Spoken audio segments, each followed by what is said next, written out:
வணக்கம். மாநில செய்திகள் வாசிப்பவர் சுமித்ரா ரத்னம்.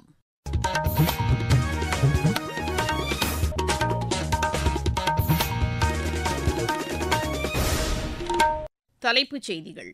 மீன்வளத்துறை மேம்பாடு மற்றும் மீனவர்கள் நலனுக்கு மத்திய அரசு உயர் முன்னுரிமை அளித்து வருவதாக பிரதமர் திரு நரேந்திர மோடி கூறியுள்ளார். விமான போக்குவரத்து உள்கட்டமைப்புகளை மேம்படுத்த மத்திய அரசு உறுதிபூண்டுள்ளதாக சிவில் விமான போக்குவரத்துத்துறை இணையமைச்சர் திரு முரளிதர் மொஹல் தெரிவித்துள்ளார். நாட்டிலேயே அதிகபட்சமாக தமிழகத்தில் 27,000 பெண் காவலர்கள் பணியாற்றுவதாக துணை முதலமைச்சர் திரு உதயநிதி ஸ்டாலின் கூறியுள்ளார். தமிழகத்தில் 10 மற்றும் 11ஆம் வகுப்பு பொதுத் தேர்வு முடிவுகள் இன்று வெளியிடப்படுகின்றன. போஸ்னியாவில் நடைபெற்று வரும் சர்வதேச டென்னிஸ் போட்டியில் இந்தியாவின் ஆரியன் லக்ஷ்மணன், இத்தாலியின் கேப்ரியல் மரியானோஸ் இணை அரையிறுதிக்கு முன்னேறியுள்ளது. இனி விரிவான செய்திகள். மீன்வளத்துறையின் கட்டமைப்பு வசதிகளை மேம்படுத்துவதற்கும் மீனவர்களின் நலனுக்கும் தமது அரசு உயர் முன்னுரிமை அளித்து செயல்படுவதாக பிரதமர் திரு நரேந்திர மோடி கூறியுள்ளார். நேற்று புதுதில்லியில் மீன்வளத்துறையின் செயல்பாடுகள் குறித்து அதிகாரிகளுடன் ஆய்வு மேற்கொண்ட பின்னர் சமூக வலைதளத்தில் அவர் இக்கருத்தை பதிவு செய்துள்ளார். மீனவர்களுக்கு கடனுதவி மற்றும் உரிய வர்த்தக வாய்ப்புகள் கிடைப்பதை மத்திய அரசு உறுதி செய்துள்ளதாகவும் அவர் தெரிவித்துள்ளார். ஆழ்கடல் மீன்பிடிப்பு மற்றும் கடல்சார் உணவுப் பொருட்கள் ஏற்றுமதியை அதிகரிப்பது குறித்தும் இதில் விரிவாக ஆலோசிக்கப்பட்டதாக திரு நரேந்திர மோடி அதில் குறிப்பிட்டுள்ளார்.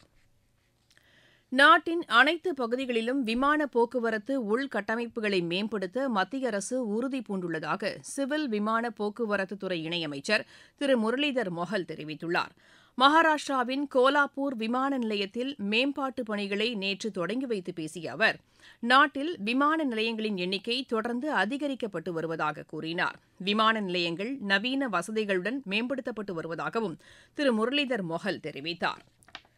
தமிழகத்தில் 43% காவல் நிலையங்கள் பெண் அதிகாரிகள் தலைமையில் செயல்படுவதாக துணை முதலமைச்சர் திரு உதயநிதி ஸ்டாலின் கூறியுள்ளார். சென்னையை அடுத்த ஊனமாஞ்சேரியில் காவல்துறையில் பெண்கள் தேசிய மாநாட்டு நிறைவு விழாவில் பங்கேற்று பேசிய அவர், நாட்டிலேயே அதிகபட்சமாக தமிழகத்தில் 27,000 பெண் காவலர்கள் பணியாற்றுவதாக கூறினார். பெண் காவலர்கள் நலனுக்கான பல்வேறு திட்டங்களும் செயல்படுத்தப்படுவதாகவும் அவர் தெரிவித்தார். சிறப்பாக செயலாற்றும் பெண் காவலர்களுக்கு விருதுகளும் வழங்கப்படுவதாக திரு உதயநிதி ஸ்டாலின் கூறினார்.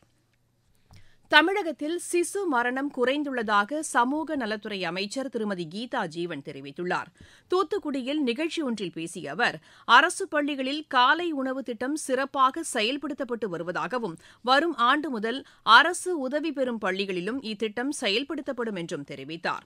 ஊட்டச்சத்து உயர்வுக்கான மத்திய அரசின் விருது தமிழகத்திற்கு கிடைத்துள்ளதாகவும் திருமதி கீதா ஜீவன் கூறினார்.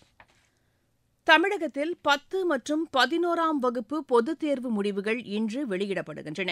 10ஆம் வகுப்பு தேர்வு முடிவுகள் காலை 9 மணிக்கும் 11ஆம் வகுப்பு தேர்வு முடிவுகள் பிற்பகல் 2 மணிக்கும் வெளியிடப்பட உள்ளதாக அரசு தேர்வுகள் இயக்ககம் தெரிவித்துள்ளது.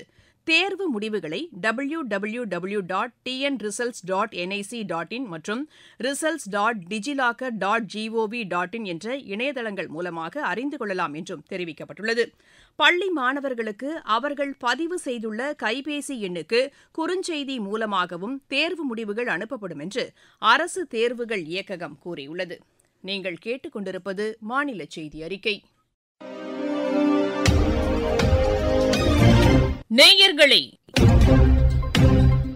சென்னை அகில இந்திய வானொலியின் மாநில செய்திப்பிரிவு வழங்கும் சுழல் விளக்கு சனிக்கிழமை தோறும் காலை 7 மணிக்கு ஒலிபரப்பாகிறது. நடப்பு நிகழ்வுகளின் கட்டுரை வடிவிலான இந்த பகுதியில் நாளை இடம்பெறுகிறது ஆபரேஷன் சிந்தூர் வெற்றி குறித்த ஒரு பார்வை.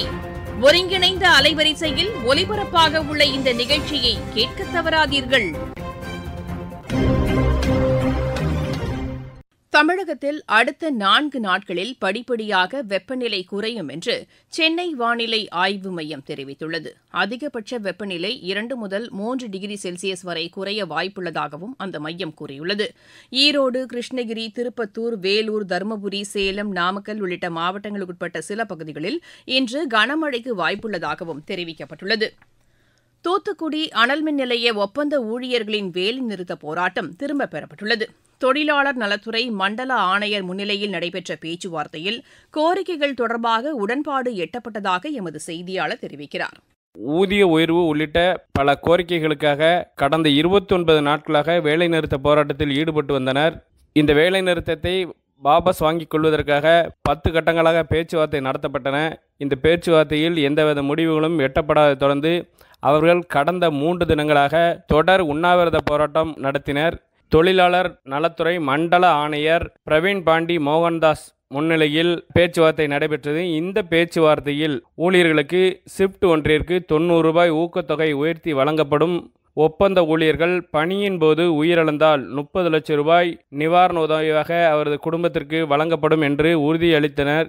இதனைத் தொடர்ந்து அவர்கள் வேலை நிறுத்தத்தை விலக்கிக் கொண்டனர். நேற்று இரவு ஷிப்ட் முதல் அவர்கள் பணிக்கு திரும்பினர். தூத்துக்குடியிலிருந்து லக்ஷ்மணன். பேரிடர் காலங்களில் அரசு நிர்வாகமும் பொதுமக்களும் இணைந்து செயல்பட வேண்டும் என்று நாமக்கல் மாவட்ட ஆட்சியர் திருமதி உமா கேட்டுக் கொண்டுள்ளார். காவிரி ஆற்றில் நீர்வரத்து அதிகரித்தால் மேற்கொள்ளப்பட வேண்டிய பாதுகாப்பு நடவடிக்கைகள் குறித்து பல்வேறு துறைகளின் சார்பில் நடைபெற்ற ஒத்திகை பயிற்சிக்கு பின் செய்தியாளர்களிடம் அவர் இதனை தெரிவித்தார். நம்ம காவேரி ஆற்றுல அதிகமான நீர்வரத்து வந்தா நம்ம என்ன மாதிரியான முன்னெச்சரிக்கை நடவடிக்கைகள் எல்லா துறையும் ஒருங்கிணைத்து எப்படி தயாரா இருக்குங்கிறதுக்கான ஒரு ஒத்திகை நிகழ்ச்சி நடைபெற்றது. இதுல 5 பாயிண்ட் நம்ம மாவட்டத்துல சூஸ் பண்ணியிருக்கோம். ஒன்று வந்து குமாரபாளையம் ஓல்டு பிரிட்ஜ், 2வது ஆவரங்காடு பள்ளிப்பாளையம், 3வது நம்மளுடைய திருச்செங்கோடு பட்லூர், 4வது கொத்தமங்கலம் பரமத்திவேலூர், 5வது ஒருவந்தூர் மோகனூர் தாலுக்கு. 5 இடத்துலையுமே டெப்டி கலெக்டர் தலைமையில ஒரு டீம் போட்டு அது நம்ம பேரிடர் மேலாண்மை துறை ஆகட்டும், சுகாதாரத்துறை ஆகட்டும், இபி, ஹைவேஸ், அப்புறம் நம்மளோட முக்கியமா ஃபயர் அண்ட் ரெஸ்கியூ, போலீஸ், இது இல்லாம கிராமத்துல வசிக்கக்கூடிய இளைஞர்கள் தங்களை பேரை தன்னார்வலர்களா பதிவு செஞ்சிருக்காங்க. இந்த மாதிரி ஒரு இடர்பாடு வரும் பொழுது அரசு நிர்வாகமும் பொதுமக்களும் இணைந்து செயல்பட்டா கட்டாயமா எந்த உயிரிழப்பும் இல்லாம எதையுமே காப்பாற்றக்கூடிய ஒரு ஒருங்கிணைப்பு வேணுங்கிறதுக்காக தான் இந்த ஒத்திகை. இருவரிச் செய்திகள். மெக்சிகோவில் லாரியும் பேருந்தும் மோதிக்கொண்டதால் ஏற்பட்ட சாலை விபத்தில் 21 பேர் உயிரிழந்தனர். இந்தியாவில் வங்கிக் கடன் மோசடியில் ஈடுபட்டு தப்பிச் சென்ற நிரவ் மோடியின் ஜாமீன் மனுவை லண்டன் நீதிமன்றம் தள்ளுபடி செய்துள்ளது. சிறு குறு நடுத்தர தொழில் நிறுவனங்களுக்கான தேசிய விருதுகளுக்கு வரும் 20ஆம் தேதி வரை இணையதளம் மூலம் விண்ணப்பிக்கலாம் என்று மத்திய அரசு அறிவித்துள்ளது. திருவண்ணாமலை மாவட்டம் போளூரில் நடைபெற்ற அரசு விழாவில் மாநில அமைச்சர் திரு ஏவ வேலு பங்கேற்று பயனாளிகளுக்கு நலத்திட்ட உதவிகளை வழங்கினார். விருதுநகர் மாவட்டம் திருச்சுழியில் நியாய விலை கடைகள் மற்றும் அங்கன்வாடி மையத்தை நிதியமைச்சர் திரு தங்கம் தென்னரசு நேற்று திறந்து வைத்தார். குரூப் 2 முதன்மை தேர்வு முடிவுகள் இணையதளத்தில் வெளியிடப்பட்டுள்ளதாக தமிழ்நாடு அரசு பணியாளர் தேர்வாணையம் கூறியுள்ளது. விழுப்புரம் மாவட்டம் திருவெண்ணெய்நல்லூர் பகுதியில் செயல்படுத்தப்படும் அரசு திட்டங்கள் குறித்து மாவட்ட ஆட்சியர் திரு ஷேக் அப்துல் ரஹ்மான் ஆய்வு மேற்கொண்டார். கள்ளக்குறிச்சி மாவட்டத்தில் சீமை கருவேல மரங்களை முற்றிலும் அகற்றுவது தொடர்பாக ஆட்சியர் திரு எம்.எஸ். பிரசாந்த் தலைமையில் ஆய்வுக் கூட்டம் நடைபெற்றது. கன்னியாகுமரி மாவட்டத்தில் தென்மேற்கு பருவமழை முன்னெச்சரிக்கை நடவடிக்கைகள் குறித்து மாவட்ட ஆட்சியர் திருமதி அழகு மீனா தலைமையில் ஆய்வுக் கூட்டம் நடைபெற்றது. ஏரிகளின் கரையோர பகுதி மக்களின் பாதுகாப்பு தொடர்பான ஒத்திகை பயிற்சி சென்னையில் இன்று 6 இடங்களில் நடைபெறவுள்ளதாக மாநகராட்சி நிர்வாகம் தெரிவித்துள்ளது. விளையாட்டுச் செய்திகள். போஸ்னியாவில் நடைபெற்று வரும் சர்வதேச டென்னிஸ் போட்டியில் இந்தியாவின் ஆரியன் லக்ஷ்மணன், இத்தாலியின் கேப்ரியல் மரியா நோஸ் இணை அரையிறுதிக்கு முன்னேறியுள்ளது. ஆடவர் இரட்டையர் பிரிவு காலிறுதி ஆட்டத்தில் இந்த இணை 7-5, 6-3 என்ற செட் கணக்கில் ஜெர்மனியின் மேக்சிமிலியன் மிக்கேல் ஹாப் இணையை வென்றது. இங்கிலாந்துக்கு எதிரான கிரிக்கெட் போட்டித் தொடரில் பங்கேற்க உள்ள இந்திய மகளிர் அணி அறிவிக்கப்பட்டுள்ளது. ஹர்மன்பிரீத் கவுர் தலைமையிலான இந்த அணியில் ஸ்மிருதி மந்தானா, ஜெமிமா ரோட்ரிகஸ் உள்பட 15 பேர் இடம்பெற்றுள்ளனர். 3 ஒருநாள் போட்டி மற்றும் 5 டுவெண்டி கிரிக்கெட் போட்டிகளை கொண்ட இந்த தொடர் இங்கிலாந்தில் ஜூன் 28ஆம் தேதி தொடங்கி ஜூலை 22ஆம் தேதி வரை நடைபெறவுள்ளது. ஸ்லோவேக்கியாவில் நடைபெற்று வரும் சர்வதேச மகளிர் டென்னிஸ் போட்டியில் இந்தியாவின் பிரார்த்தனா தும்பாரே, நெதர்லாந்தின் ஏரியன் ஹர்தோனோ இணை இறுதியாட்டத்திற்கு முன்னேறியுள்ளது. மீண்டும் தலைப்புச் செய்திகள். மீன்வளத்துறை மேம்பாடு மற்றும் மீனவர்கள் நலனுக்கு மத்திய அரசு உயர் முன்னுரிமை அளித்து வருவதாக பிரதமர் திரு நரேந்திர மோடி கூறியுள்ளார். விமான போக்குவரத்து உள்கட்டமைப்புகளை மேம்படுத்த மத்திய அரசு உறுதி பூண்டுள்ளதாக சிவில் விமான போக்குவரத்துத்துறை இணையமைச்சர் திரு முரளிதர் மொஹல் தெரிவித்துள்ளார். நாட்டிலேயே அதிகபட்சமாக தமிழகத்தில் 27,000 பெண் காவலர்கள் பணியாற்றுவதாக துணை முதலமைச்சர் திரு உதயநிதி ஸ்டாலின் கூறியுள்ளார். தமிழகத்தில் 10 மற்றும் 11ஆம் வகுப்பு பொதுத் தேர்வு முடிவுகள் இன்று வெளியிடப்படுகின்றன. போஸ்னியாவில் நடைபெற்று வரும் சர்வதேச டென்னிஸ் போட்டியில் இந்தியாவின் ஆரியன் லக்ஷ்மணன், இத்தாலியின் கேப்ரியல் மரியா நோஸ் இணை அரையிறுதிக்கு முன்னேறியுள்ளது. செய்தி அறிக்கை நிறைவடைகிறது.